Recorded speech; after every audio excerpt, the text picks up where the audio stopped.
And welcome back to Let's Play Mother/Earthbound Beginnings. Last time, we rescued Pippi from the cemetery, we liberated the zoo from its alien menace, and we've ended up in a very, very strange place. I think it's a good idea to look around, walk around, talk to everyone, and see if we can't figure out what exactly is going on here.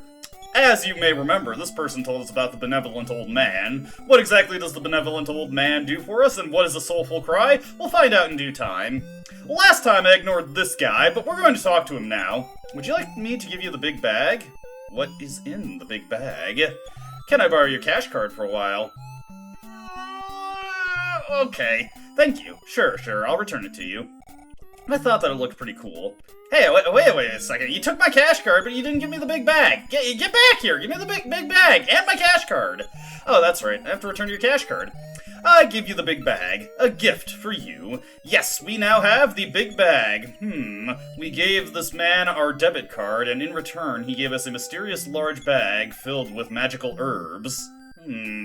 Anyways, the big bag is, well, a big bag filled with magical herbs. 30 to be precise. Magic herbs are equivalent to a life up alpha spell, so we essentially just got free, we got 30 free life up castings via the big bag. We're going to be saving the big bag for a specific situation later. It'll be very handy for an upcoming dungeon. I'm taking this broken earring to the fountain. I'll bet it'll change into a magic earring. So we got a magic fountain that'll create magic earrings. Not super relevant to us with the earring part, but the changing items into magic may be important. Pull out a red weed and place it into the fountain. It will turn into a magic herb. Alright, so we take weed and turn it into magic herbs. Okay. Yes, throughout the, field surrounding this place, you will find red herbs that can be converted into magic herbs via the magic fountain, though that's not super practical. This house right here is pretty important. Talk to this person. I am the mysterious goods keeper. You have a need? Yes, indeed, I have a need. And the mysterious goods keeper functions like our sister Minnie. They will take our items and put them in the storage. Now that we've entered this place, we no longer need the great-grandfather's diary. Once Need10 has provided the answer to the magic rock's question, he will memorize the answer, and if you ever come across another magic rock, he will know how to respond to its inquiry. So we no longer need this item. It'll get sent to Neaton's house, and I am sure Minnie will have questions about what just happened there. I do not have answers for her questions currently. Goodbye and be careful. Okay, so we're still not really clear on what's going on here, but we do know that this place has a variety of services that are analogous to services we can obtain within our own world. My, what strange clothing you wear. Surely monsters will come after you in those clothes. Well, that doesn't sound very inviting. What do you gotta say, little girl? I am so embarrassed. Wish I could crawl into a hole. Not exactly sure what she is embarrassed about, but I hope you get better. Excuse me, good friend. More to the south. Are you lost? Sorry, I was directing you to the restroom. Queen Mary's fountain is west of the castle. Queen Mary. We're getting a little bit more information here, but we're not exactly figuring out anything concrete at this point. The mysterious sound of the fountain soothes. Ah, boy. Can anybody here just say what they mean? Are you going to be a bit more helpful to me? Deep in the woods is a guitar player who is a hermit. Not that bad looking for a man. Best of all, he's quite a poet. Mysterious guitar-playing man. Perhaps we'll be able to encounter him. There's no exit from a place like Magicant. Okay, thank you! We finally have a name. We're in Magicant. Also, that guy's kinda creepy. Don't laugh at me. Outside? World outside? What do you mean? Seems like the people of Magicant are also ignorant to the world beyond their bubbly veil. Have you met a man who says that you cannot part with someone you have not met? Yes. I tend to think the same way, too. Okay. We could see what he says to no, but there's a lot of people to talk to, so I'd rather be moving efficiently here. Are you bothered that unhappiness and misfortune search you out? Not quite, I guess. I mean, I suppose you need a little adversity in life. Is that right? Trouble searches after you. That's too bad. Well, I do have a tendency to get attacked by aggravated hippies and guys named Wally, so... What do you got to say for me? The Ocarina of Hope is finally completed. Its melody can flow out from it. Do you want it? Yes, please. You're a pretty straight-looking dude. Go ahead. And yes, we get the ocarina. This doesn't really do anything. It's considered a key item, so you can't drop it. It can play a catchy tune. All it does is when it's in your inventory, if you use it, the ocarina played on and on.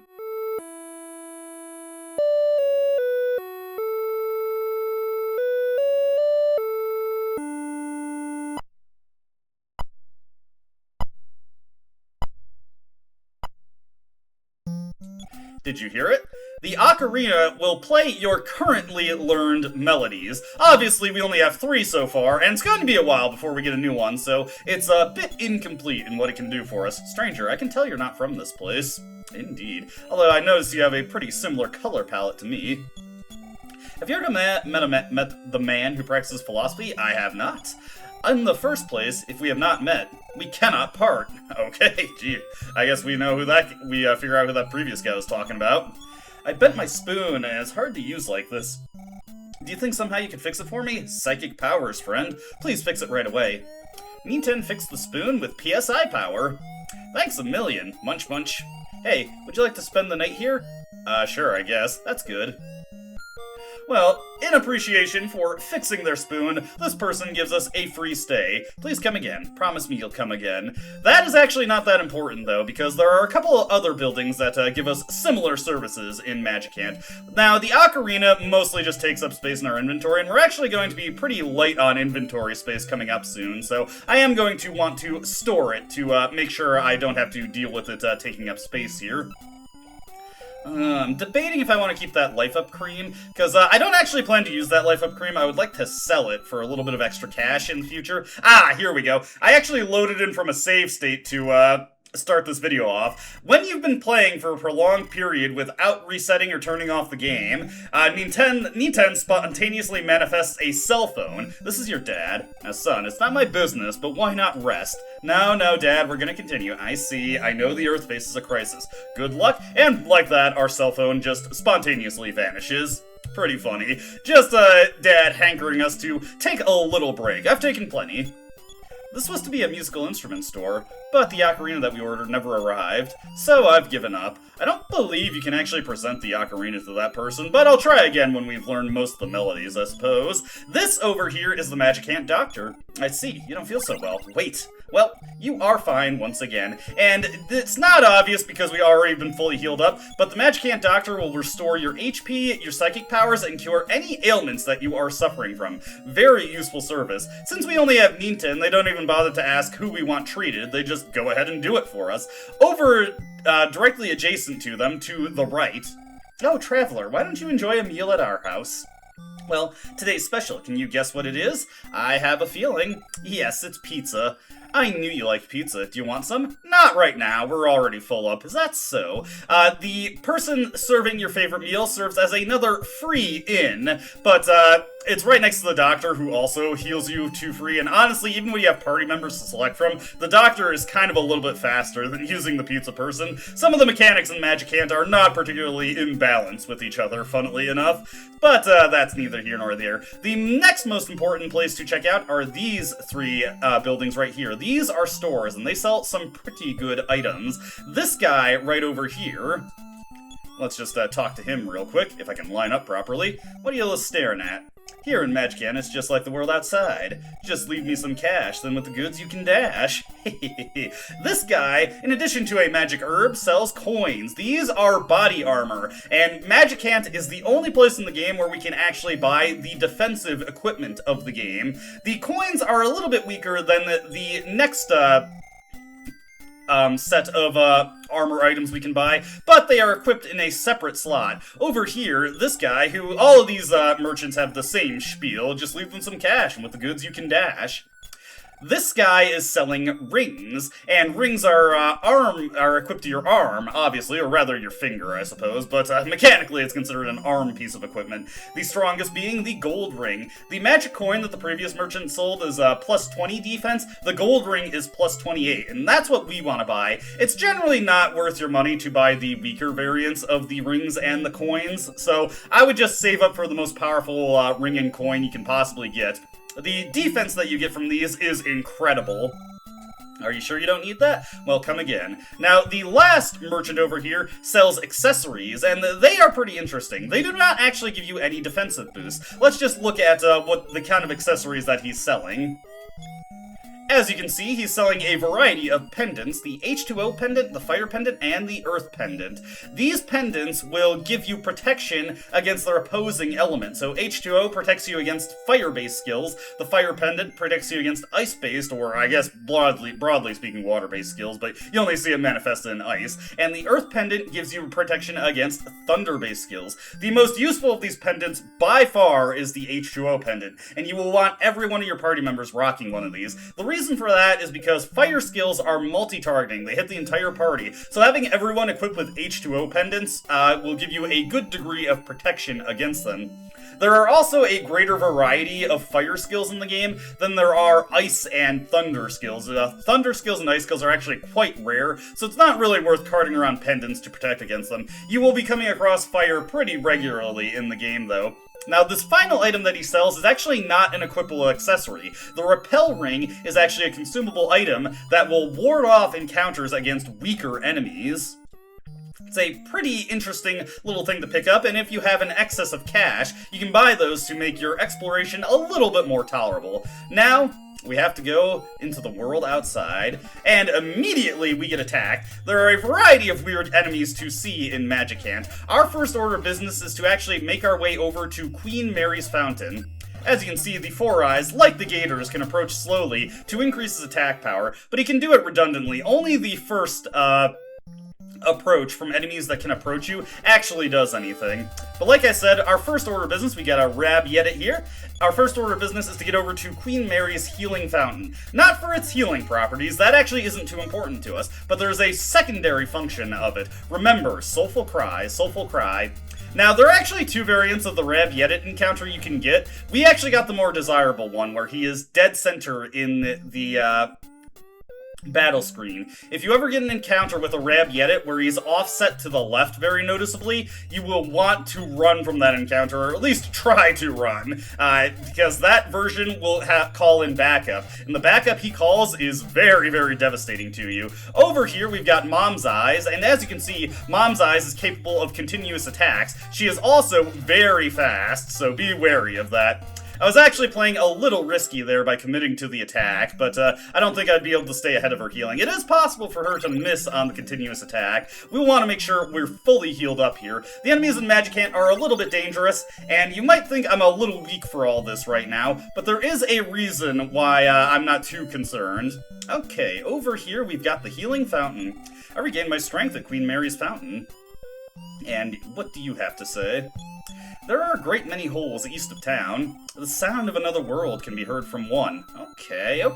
I think we're finding a means of escape from here. If you walk up to the Healing Fountain, it restores your HP and nothing else, so it's kind of useless in comparison to the healing services located in the town proper, but it does have one very important use for us, and actually the healing can come in handy in one very fringe case that'll also be coming up in a little bit. Hearing the soulful cry, the benevolent old man showed up. Yes, use your telepathy, your soulful cry on the Healing Fountain. You'll get the benevolent old man. Did you call me up? Yes, I did. You need money, don't you? Yeah, I'm a little strapped for cash at the moment, truth be told. Well, your balance is $2,073. Nice, we've been building up a good amount of funds. We're going to take out, let's see.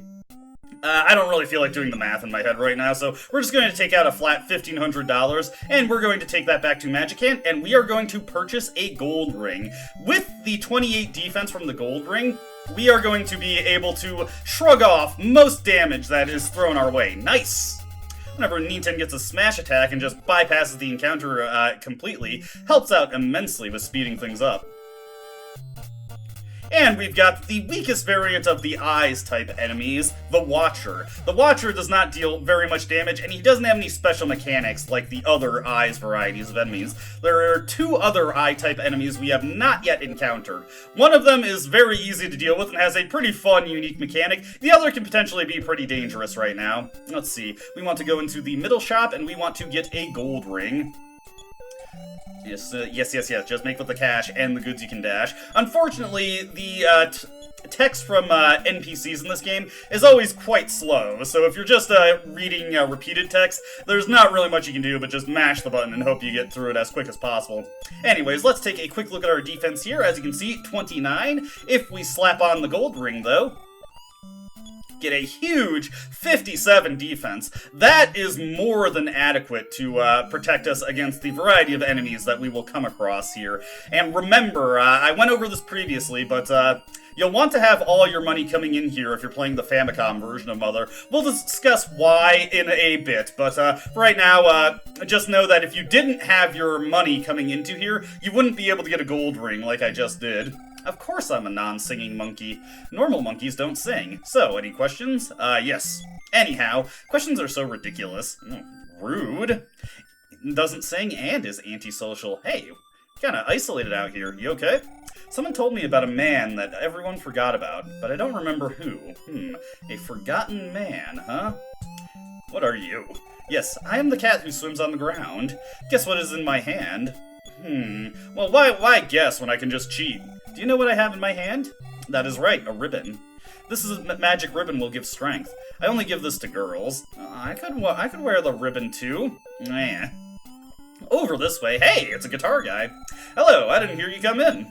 That guitar playing is so loud. I can't even think. What? I was playing the guitar myself? I should have known. The story I tell to you now is a real secret. When you become really strong, come see me. You'd better write this down so you don't forget. I know if I don't write things down, I forget. That actually is good general advice for this game, because if you forget things like the Canary Village or the Singing Monkey, you're liable to forget about them when you have the next opportunity to go back from. This is what I was talking about. Oof, do I want to commit to it? No, we should just run. Okay, he didn't call in backup, but we don't want to take that chance. If you encounter a Rab Yedit like this, there is a chance that he will call in a Sky Yedit. And the Sky Yedit does one thing. Oh, here it comes, there's the Sky Yedit. Okay, Nifty, run. No! Okay, oof. He just grins and bears it. The Sky Yedit will suicide attack you. It will do a dive bomb that deals oh my god, I'm having horrible luck here. Nifty, run! Come on, get out of here! Get out of here! Go. Okay, the Sky Edit will do a suicide attack that deals upwards of 600 damage. There is no way to survive that at this stage of the game. I got really, really lucky to follow my severe unluck there. Goodness gracious. Over here, looks like we've got guys standing guard. Suspicious man. I'll let you pass, if you solve this riddle. Well, once again, why bother trying to figure out the riddle when I can just cheat? That's right, the answer is 2 alligators. Although I haven't come up with the riddle yet. And with that, they are out of our way, and any subsequent time we talk to them, they will get out of our way. Here we are at Queen Mary's Palace. We have a suitably regal theme that sounds like someone's desperately trying to remember the melody to Greensleeves. Anyway, there's a handful of things to check out here. First off, we've got these clown-looking guys. I wish I could hear the Queen sing again. The Queen seems to have trouble singing. The Queen Mary often has nightmares. As if scolding a naughty child, she cries out, "I'm scared, I'm scared!" And then she starts to sing, just a little bit. Then she forgets the tune and wakes in a sweat. I wonder what sad experience has done this to Queen Mary.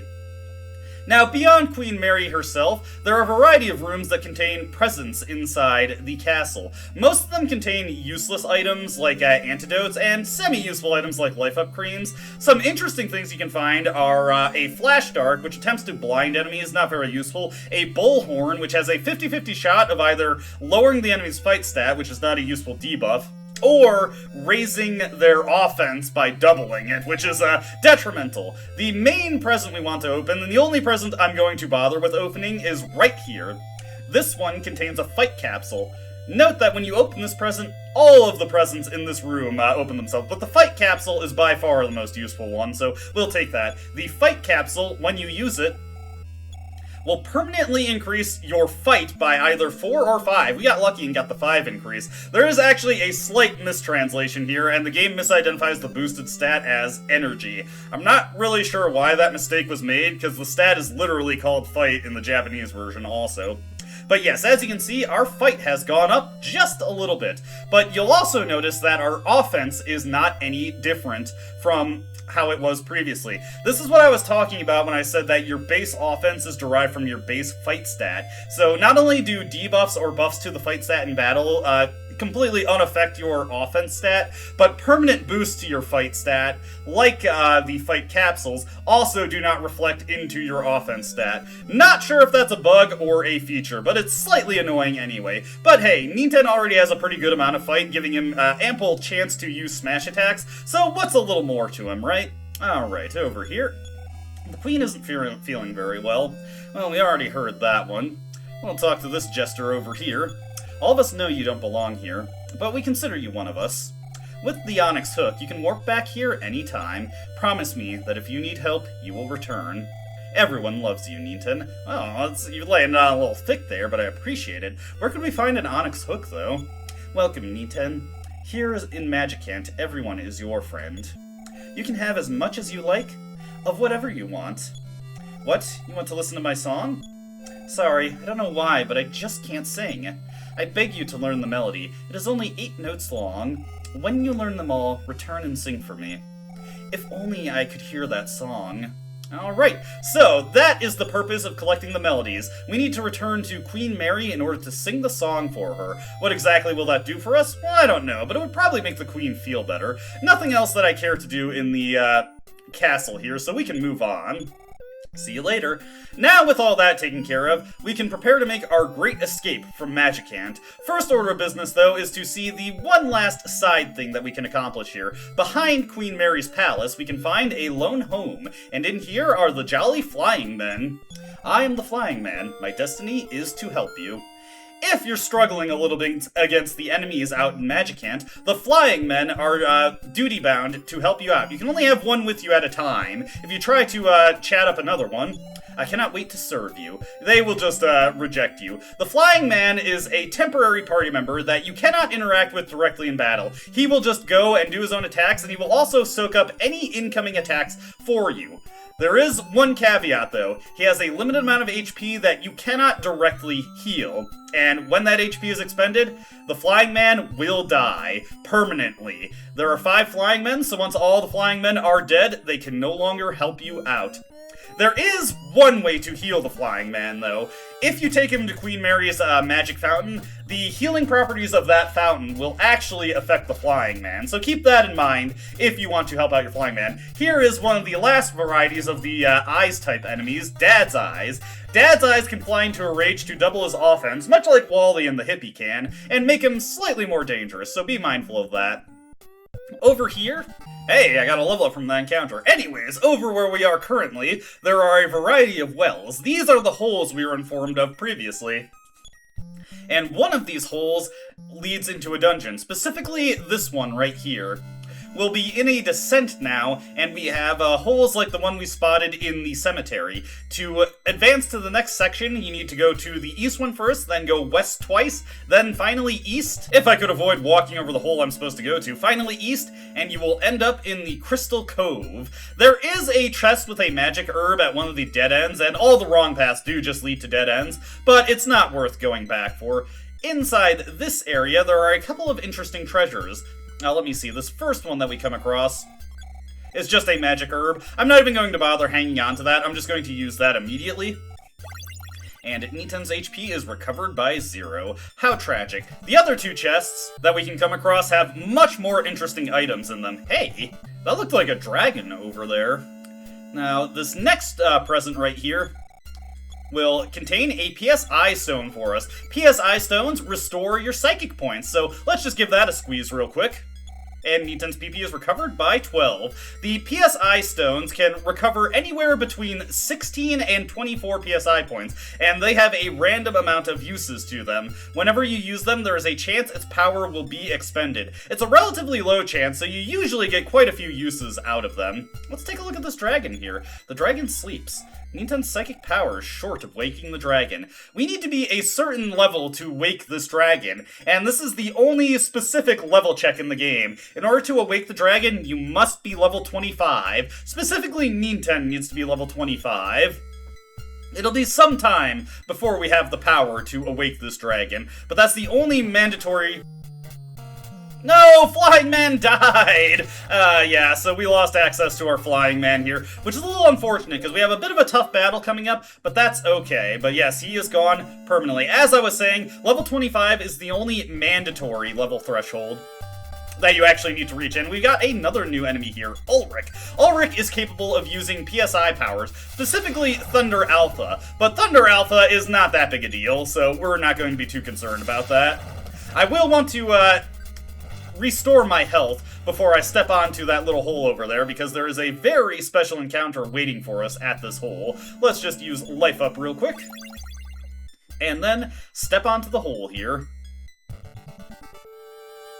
When you step onto the hole, you will be approached by the fish, and this guy is pretty dangerous, especially if you don't have a golden ring. We're actually going to put defense up on. As you can see, he hits pretty hard, so let's just use defense up to get even further defensive increase from our gold ring. As you can see, huge defensive bonus right there. That should allow us to weather the storm of his attacks. Now, if you don't have a gold ring like I do, what you should do is get into this fight with a Flying Man, which there's a little bit of luck involved, because the Flying Man can be killed before you reach this guy, just due to the high encounter rate. Start with defense up, and then when you are taking too much damage, you fall to about 40 HP, just keep spamming Life Up until the fish eventually misses. Sooner or later he will miss, and that's basically how the fight goes. You attack when he misses, and then heal otherwise. Luckily, because we were able to afford a golden ring, we get ample defense from that and our defense up alpha power, so that allows us to defeat the fish easily and find a present containing the Onyx Hook. The Onyx Hook is a very valuable item that will warp us back to Magicant at the spire that we entered from the Magic Rock whenever we so desire. It will make it very, very helpful for returning here quickly.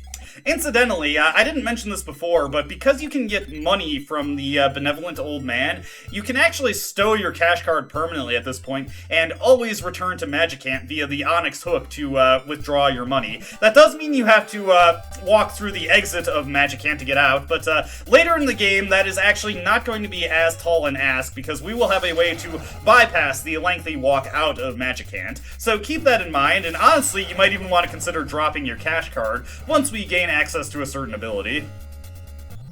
As you can see, the PSI powers bypass our defense and just deal a flat range of defense, making Ulrich a little dangerous in that regard, but not too threatening. And another level up is acquired. Get some HP and PP, nothing with a adequate strength boost. Note that that sword that we got there is not something that Ninten is actually capable of using, I'm afraid. It would be cool, but the sword is intended for a future ally.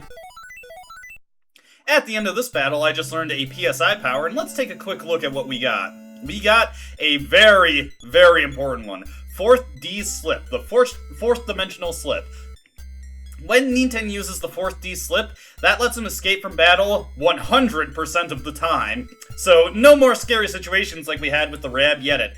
The drawback of 4th D slip is it's very expensive, one of the most expensive PSI powers in the game, costing 16 PP a pop. At the end of the game, Ninten will only have around 100 psychic points to work with, so you don't get too many uses of that, and you will definitely want to have some PSI stones in reserve for areas that you are going to be running from a lot of encounters. Trust me, we will be dealing with that situation later. Who's this guy? I am a forgotten man. I'm not really here. You didn't have to notice me. Please ignore me. But if we keep talking to him, I'm a man who does not exist. You talk so kindly, I don't know what to do. If I miss people, I cannot live alone anymore. My conversation is always a monologue. I've been alone from the moment I was born. Lucky, unlucky, makes no difference to me. Sometimes, even breathing becomes too much. Why do you insist on talking to me? Are you a forgotten man too? And it is very important that you answer no here, or you will be teleported back to Magicant. Actually, you know what? I'm playing on emulator. Let me make a save state real quick here. We'll just save state into a new slot. Don't give me that garbage. Just leave me alone! Oh, that's weird. Maybe I'm getting that wrong. Okay, so the conversation ends here. We have to answer no to this one. That's right. That is right, right? Go ahead, ignore me like everyone else. No, I won't do that. I'm a forgotten man. I'm not really here. You didn't have to notice me. Please ignore me. Okay, so that's actually a difference that I didn't know about. We'll go over what I was expecting later. For right now, are you a forgotten man too? No, we are not. That's right. That is right, right? Go ahead, ignore me like everyone else. Okay, we will. That's right. Thank you. And when you choose to ignore him, the forgotten man disappears. But he was guarding the exit to Magicant, so it's a bit of a necessary evil to validate his non-existence. We find ourselves back out in the real world, overlooking what seems to be a factory. We'll be checking that out in a bit. For right now, what we want to do is make our way northbound. Now, there are a lot of fairly dangerous enemies out here, so if you don't have a gold ring, you can find yourself running into some serious danger. The first notable enemy we got here is a Barbot. Barbots are capable of using PK Beam Gamma, which if you remember when I was discussing the Franklin badge, PK Beam Gamma is a guaranteed insta-kill if it hits you. Fortunately, we have a Franklin badge to reflect it should it be used on us. The Ultra Barbot is immune to PK Beam Gamma itself, so you can't bounce it back to kill him, but having that protection of being instantly killed is obviously very important. I'm having pretty bad luck against the little saucers here. These guys are not super threatening, but they can erect PSI shields. PSI shields have a bit of a misleading name. You might think they only protect against PSI attacks, but they actually have all incoming damage. They are actually a tremendously useful buff once we are able to create them ourselves. Let's use Life Up here to make sure we don't get taken out by any enemies we come across, because, again, there are quite a few dangerous things here. One very notable enemy you'll be happy to see, though, is bears. Bears are worth $250 a pop, a great boost to your finances if you kill enough. Here we've got Twinkle Elementary, and we're supposed to go in here to advance the plot, but I'm actually going to ignore that for right now, because we can sequence break a little and take care of something else beforehand, and then take care of all our business in Twinkle Elementary in one go. I'm also not going to bother talking to anybody right now. We'll save that for next video, since we've already had quite a lot with Magicant. One thing I will do while I'm still in Marysville, though, is I will make my way to the department store, which I always forget where the department store in this place is. This sign over here is a little bit funny. Welcome to Marysville. Cheap, fast, and handsome. The best doctor is old Sawbones Benny.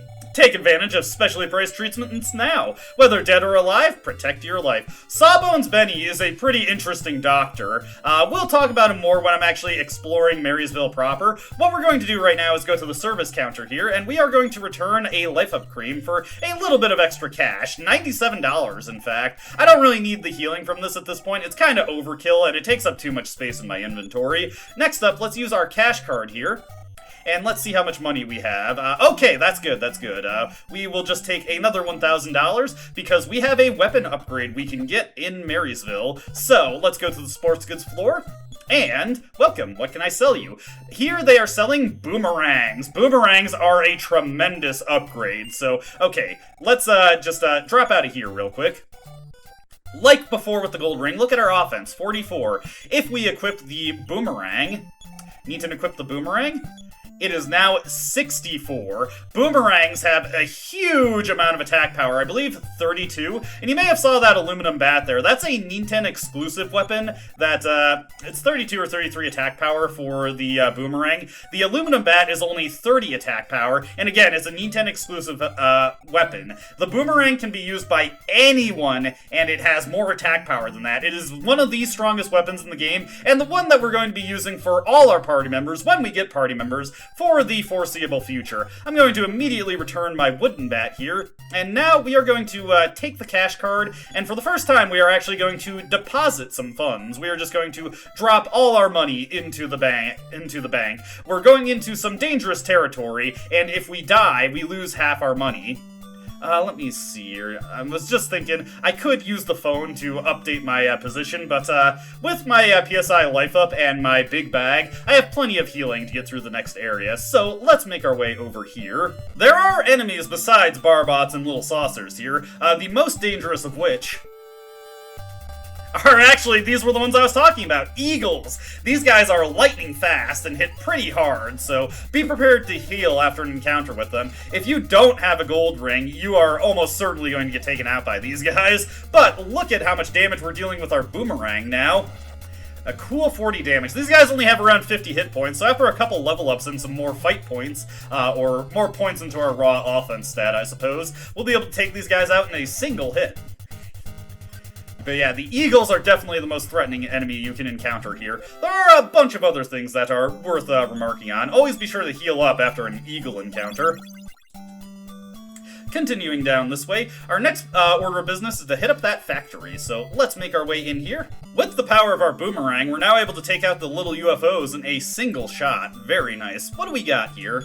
Sweet's Little Factory. Okay, and we've got another dungeon, the Sweet's Little Factory. Thankfully, this is a pretty short one. There are a handful of items that I want to grab while I'm here. Big ups to Starfighter76, a prolific image map and contributor since 2002, with 5,000 plus maps created.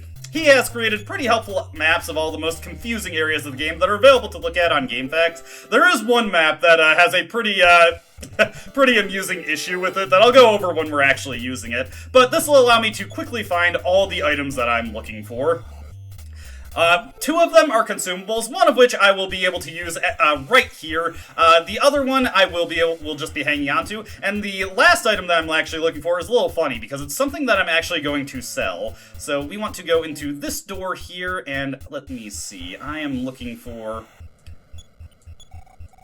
There was a physical capsule. Okay, that's the capsule that I was looking for. We're not going to use that. Most of the capsules are going to be used on Ninten in this playthrough, but physical capsules are ones I'm going to be saving for later. Actually, I need to ignore that item right now, because I have not found the fight capsule that I am looking for. Conveniently, the fight capsule is up and over this way. Once I use it, I'll have a free spot in my inventory to grab that item. Actually, I'm actually just now realizing...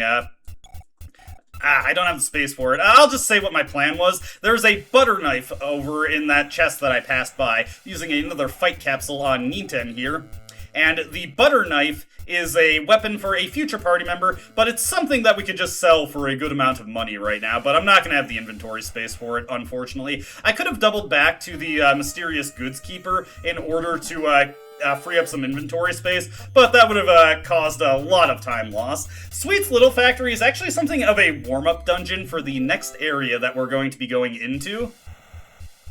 It's really straightforward in design and has very weak enemies in it, mostly rats. You can occasionally encounter barbots here, but more often than not, it's just going to be a rat that's harassing you. At this point, rats, they were never any threat to begin with, but now we just completely decimate them. Over here, the most important item to find in Sweet's Little Factory, beyond the item that we are actually here for, the Quick Capsule. If you use the Quick Capsule, naturally, you will gain speed. Like the Fight Capsule, the bonus speed does not reflect into our defense stat, but being faster than the enemies when you have a skill that allows you to run away from battle 100% of the time, Quick Capsules are obviously best used on Ninten, so give him those Quick Capsules, and there are 3 Quick Capsules we get throughout the game. If we're lucky and get a 5+ boost from all of them, that should allow us to outrun most any enemy we come across in the game. So the item we come here for in the Sweet's Little Factory are in this trash can, bottle rockets. We need bottle rockets to advance the game. So what if I were to just say, throw out this bottle rocket real quick? Ninten threw away the bottle rocket. Well, they actually accounted for a potential soft block here if you were dumb enough to do that. If you check the trash can again, it has infinite bottle rockets in it. You can get a full inventory of bottle rockets from that trash can. That's not too important to me, because bottle rockets, you may be thinking of bottle rockets from Earthbound, which are very good items, or at the very least they're big in multivariants. Bottle rockets in this game, not super important. With that taken care of, our destination now is to return to Marysville Elementary. So I'm just going to walk us back there, but while I'm doing that, we may as well go over a couple things regarding Magicant in the Famicom version of Mother. The first thing I want to mention is regarding the benevolent old man in the Famicom version of Mother. If you use your telepathy here, like in the English version, he still shows up, but when you ask him for help, All he does is he will cure poison for you, or he will cure petrification. This is completely useless because we have a completely free doctor in the town who will fully heal us, including our psychic points, which the fountain does not do, and will cure any ailments that we have. The old man in the healing fountain, there's nothing in Magicant that can petrify you. There is no point for him to cure petrification. Because he was completely useless in the Famicom version, they decided to give him a useful function in the NES version of the game. So I guess we can just get our non-existent poison cured. Thank you, benevolent old man. Another important thing to note in the Famicom version is the pendant seller. He does not sell the repel ring in this version of the game. In fact, the repel ring does not exist at all in the Famicom version of the game. That was actually a quality of life feature added in the NES version. The repel ring, without it, you cannot repel weak encounters anymore, so that's a little bit sad. There's no way to remove encounters from backtracking. Next up, while I'm going through the Famicom version, I may as well go over some enemies we did not encounter, as we actually missed quite a few. I was able to get through Magicant pretty efficiently. Here we've got Widows over here. These are another variety of enemies that can potentially call in backup. These guys are not as nearly scary as the Rabbiettes, so don't worry too much about them. It's actually the first time in a while I've actually seen them get backup called in, so a little bit interesting there. These guys are actually worth quite a bit of money when you kill them, so it's not the worst thing in the world to run into them. Pretty good for farming. There is actually another enemy in Magicant that is worth a ton of money, but also has a ton of risk baked into fighting him. Let's see, I'm not sure what he tried to do there. I think he might have tried to dehydrate us in order to lower our offense and defense stat, which actually is pretty threatening. Here's the enemy that I was looking for that we just didn't encounter at all, Grucho. Grucho is actually a very interesting encounter. He gives very low experience and money if you defeat him. 1 experience and $12. Now, there is a chance my flying man here will kill him, but if you just let him go, he will just say hello, walk away, and give a big boost of experience to a random character. And we actually got to see the bug with Grucho there. If you have a flying man in your party, due to a mistake, it is possible for Grucho to award his experience boost to the Flying Man, a character who otherwise does not have experience and cannot level up. So that's a little bit annoying there. If he awards it to a character who actually can gain experience, it's a random amount between 50 and 85, so a very, very good boost for a no-effort battle, huh? Next order of business is the Magicant cave system. This cave system actually has a different layout in the Famicom version, not something that you might expect. The most notable thing for our immediate interests for this area are the treasures. The treasures are actually in different locations, and I got confused by this for a while. You actually need to go to the dead ends in the Magicant Descent to find the treasures in this version of the game. I believe the previously existing magic herb is still locatable in this version of the game, but that's not the interesting treasure to find. Over here, we find a Psi Power Stone. So yeah, it's not in the cove area from before. These Ulrichs are turning my flying man into fried chicken with their thunder skills. But yeah, the sword is now located in this descent, which is pretty important to know. Okay, so yes, my flying man has been completely flash fried. Having pretty bad luck there with both the encounters and just the things that we're running into. Anyways, heading into here, I believe this next chest here has the sword that we're looking for. So yeah, if you want the sword, you have to remember to go through the dead ends in the descent in the Famicom version. With that taken care of, we can now just go the standard route, and thankfully I'm getting less encounters now, so I can more quickly demonstrate what I was trying to establish earlier. But yeah, the cove area of the Magic Cave has a completely different layout to the NES version, because you can just go due east immediately, and there will be no dead end to impede you, no area you have to wrap your way around, and we will immediately come across the hole in the floor containing the fish. Now, the dragon is instead located in a completely unique section to this version of the dungeon, due southeast. There are no other treasures, there's just a lengthy maze you have to go through to find the dragon in this version. I'm guessing they changed this area up to make it more of a bona fide dungeon, as well as make it obvious that the dragon is there, because if you aren't looking carefully on your first trip through here, it is very easy to miss that the dragon is even here. Anyways, moving on from this, we can finally cover what I thought was going to happen in the NES version. If you, say that you are a Forgotten Man to the Forgotten Man, he just sends you all the way back to Magicant in a huff of rage. Yeah, so try not to let that happen to you there. That's all the major differences I wanted to cover in the Famicom version. Let's get back to Marysville Elementary, our next destination. And we're back at Marysville. Time to go into Twinkle Elementary. Actually had a bit of a close call on the way back. I got hit by a smash attack by 2 eagles, and that nearly got me killed. But I was able to weather the storm and get another level up. Good stuff, good stuff. Anyways, in the elementary school, we have one of my favorite songs in the game. Such a jaunty one. You may recognize this as the File Select theme from Earthbound. Lots of little remixes of songs from the previous game in that game. Oh, run in the hall! Over here, I'm busy, so I can't help you right now. You'll have to come back later. Fortunately, we don't have to come back that much later to deal with this guy. Over here, we have a nurse. Small wounds can be treated here, but real sickness must be treated in the hospital. And indeed, she will fully restore our HP, but not our psychic points. Gotta go to Magicant for that privilege. Seem they got some sort of lab there. Nothing we can do with that. Over here... Wait a minute, I don't believe I've seen you before. You must not be from around here, are you? Nope, from Podunk. Show me what you have. You don't have anything dangerous, do you? I'm not gonna let you have my sword, okay?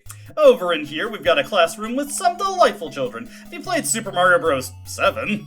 I'm still playing Super Mario Bros. 3. It's been quite a challenge for me. The only Super Mario Bros. 7 I know is that one bootleg for the Game Boy Color. Did you see a strange man in the lab? Well, I saw him. I did not, as a point in fact. What about you? You're late, aren't you? Now, most of these kids don't really have anything too interesting to say. We'll pop in on one more just to see. Still know how to carry over and subtraction. What about you? I can't do a cartwheel. Same. Anyways, continuing on from that, there's a couple rooms we actually do want to check out on the second floor, but not right now. I was picking on that weakling Lloyd, but he got away. Oh, come on, don't pick on kids. We've been picking on that weakling Lloyd, right? Oh, God. Anyways, over here, there's a padlock on the door at the top of the stairs, so we can't get to the roof. I wonder if there's anybody who has access to the roof. Well, previously, the guy over here said he was busy, but once you check the roof door to realize that it's locked, you'll find out that this is actually the janitor, and if anybody has a key to the roof, it's this guy. Of course the door to the roof is locked. We can't have students sneaking out to play games when they should be studying, you know? Yeah, I know. It's not that big a problem. My wife is a bigger problem. She doesn't get out of bed until after noon each day. She won't even pack me a brown bag lunch. Isn't that just horrible? Yeah, that's rough, buddy. Then, when she does get up, she goes shopping. Luckily, I hid the credit cards from that woman. Don't you think she's a terrible wife? Oh, come on, she's your wife. You must have had a reason for marrying her, right? Don't think like that. When she was young, she was very pretty. Come to think of it, she's not that bad after all. Would you like some tea? For sure. You're a pretty good kid. You say you need to go up to the roof? Follow me. And yes, if you pick the right dialogue choices, the janitor will be impressed by the cut of your jib and escort you to the roof. Now, one nice thing about the NES version is that you can actually still hold the run button during this cutscene to speed up the game. My wife was the first Miss Marysville in history. And yeah, get to the end much faster here. Okay, I've unlocked the roof. While you're up there, make sure to take in the view. It is unforgettable. Huh. Well, you know what? Let's do that. Wow. That's an impressive mountain over there. For some reason, this trash can... Huh? Is someone in this trash can? Who are you? I won't come out. If I do, everyone will pick on me. Oh, come on. You want to be my friend? Don't tell anyone, but I stole some explosives. Okay, I won't tell anyone. I'm coming out now. And it is Lloyd! Hi, I'm Lloyd. I wanted to fly bottle rockets that the Sweet Little Factory was producing. Wow, this bottle rocket is sure to cause a bang. We may be able to make some more on our own. Come with me to the lab. Yes, Lloyd was interested in bottle rockets, and this is how you're supposed to know to go to the Sweet Little Factory to find one. Later, we should go to Duncan's factory. I've heard they're constructing an incredible rocket. Duncan's factory, eh? We just phased through that kid right there. How can these kids pick on you, Lloyd? You have the ability to just shift your molecules through them. They call me names like Weakling or Four Eyes or worse. I'm sure that you've heard them. Kids can be cruel. Anyways, moving on here. Once again, we can speed up, and Lloyd just wants to escort us to the lab. Do a little moonwalk there. Your bottle rocket and my... Great, isn't it? What? Oh dear. We should get out of here. Anyways, with that little scene taken care of, we now have full access to Lloyd. He is in our party for the remainder of the game. Well, for most of the rest of the game. And as you may have noticed immediately, he is level 1. And Lloyd is weak. Most of his stats, when he does level up, get between 1 and 2 points, or in the case of his speed, 0 to 1 points. Lloyd can be very, very weak by the end of the game if you get bad luck with his level ups. Is never going to compare to Ninten. But he is capable of using some decent equipment, and he does have some unique properties. The first and foremost unique property is that he has special combat items that only he can use, such as the bottle rocket. The bottle rocket isn't a very good one. It is about 20 fire damage to a single enemy, but there are some pretty powerful items that Lloyd is capable of using. Just for the sake of convenience, I'm actually going to move the Onyx hook over into Lloyd's inventory so that I can pick up a couple items, not over here. What do you got to say? La la, dandelion seeds fly up to the sky, la la. I love music most of all. Music is great. Anyways, heading into here, there are a couple presents we can get here, and these have some weak weapons. The notable one is that, not this plastic bat here, but this present over here has a free slingshot in it. Now, slingshots can be used by anyone, so you could give this to Lloyd for a slight attack power boost, but I'm actually just taking it to sell it. We now need to stop and do some training, because Lloyd is not going to be pulling off at any miracles at level 1 with no equipment, so... we need to do some training. First order of business is to get over to the department store and liquidate some of our items so that we can have a little bit of extra cash to work with. What I want to buy for Lloyd is I want to get him a boomerang. That's $1,100. I want to ideally get him a gold ring, but a magic coin should be sufficient depending on how I'm feeling after the training. That will be a $1,200 to $1,510. And then beyond Lloyd himself, I want to get H2O pendants for both him and Ninten. So that's $1,400. So we're looking to spend upwards of $4,000 here. So that's going to take quite a bit of effort to get. Thankfully, in the process of training Lloyd, we should be able to get most of the money for that.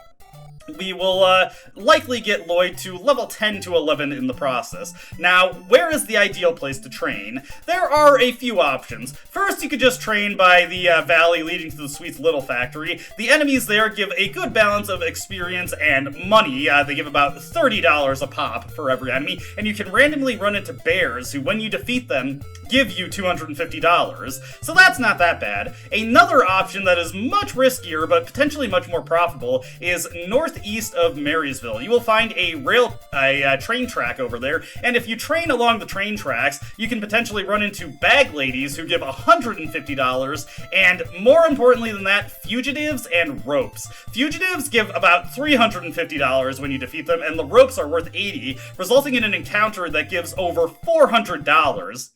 However, northeast of Marysville, you will be attacked by automobile enemies. Psycho cars, mad cars, maniac trucks, all of them. And they are capable of using exhaust-based attacks. Exhaust-based attacks trigger Ninten's asthma, and if his asthma is triggered, Ninten cannot fight back. He will just hack and wheeze until he is killed. Now, in the Marysville department store, you can buy asthma spray, which can be used in battle to treat asthma attacks, but it only treats that specific asthma attack. It does not give you protection against future asthma attacks, so you can just be blasted with exhaust again, and Ninten can go right back into coughing up a storm. Incidentally, the exhaust attacks themselves still also deal around 30 damage of HP, so right now those would instantly kill Lloyd unless he was guarding, which he's going to be doing. So the best place to probably train, at least in the NES version, since you can get your money here, is Magicant. Most of the enemies here give around $30, and they are reasonably easy to kill, and we can mostly just have Lloyd guard, periodically coming back with the free healing services here in order to restore our HP. This also gives me an opportunity to use services like the storage, or the mysterious goods keepers to store our items. Though note that you can actually walk back to, Podunk now. The curfew is no longer in effect, and the bridge back to Podunk is now open. Actually, we don't need this physical capsule right now, so I'm also going to store that. It's going to be one of the few times where I'm actually going to store an item to later pull it back out from the mysterious goods keeper. So yeah, that is the game plan for now. Between this video and the next, I'm going to do a bit of training, and we are going to get Lloyd up to around level 10, and we are going to get all the equipment that I mentioned onto our characters. It is very, very important that you do this before you go into, Duncan's factory, or you are going to find yourself living on a prayer. With all that established, actually, one last thing we can do before I head out here. You may remember that the cat said that he had a piece of candy for a helpless child. If we just talk to him real quick. I'm the swimming cat. Have you heard of the magic candy that gives strength and power to a helpless child? Why, yes, you told me about it.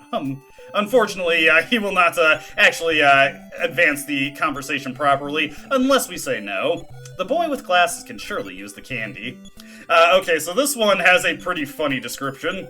Magic candy. If the sissy boy eats this, his right rises some. Jeez. But yes, this is a Lloyd exclusive, stat boosting item, giving him 4 to 5 extra fight. Granted, because fight does not give him additional offense, that's not really that useful, but hey, Lloyd is now more capable of smash attacks and slightly more resistant to them, and we take those small favors. Anyways, like I was saying, that's everything for this video. See you next time, where we will explore Marysville a bit more thoroughly, and then it's time for Duncan's Factory. Get excited. Catch y'all later.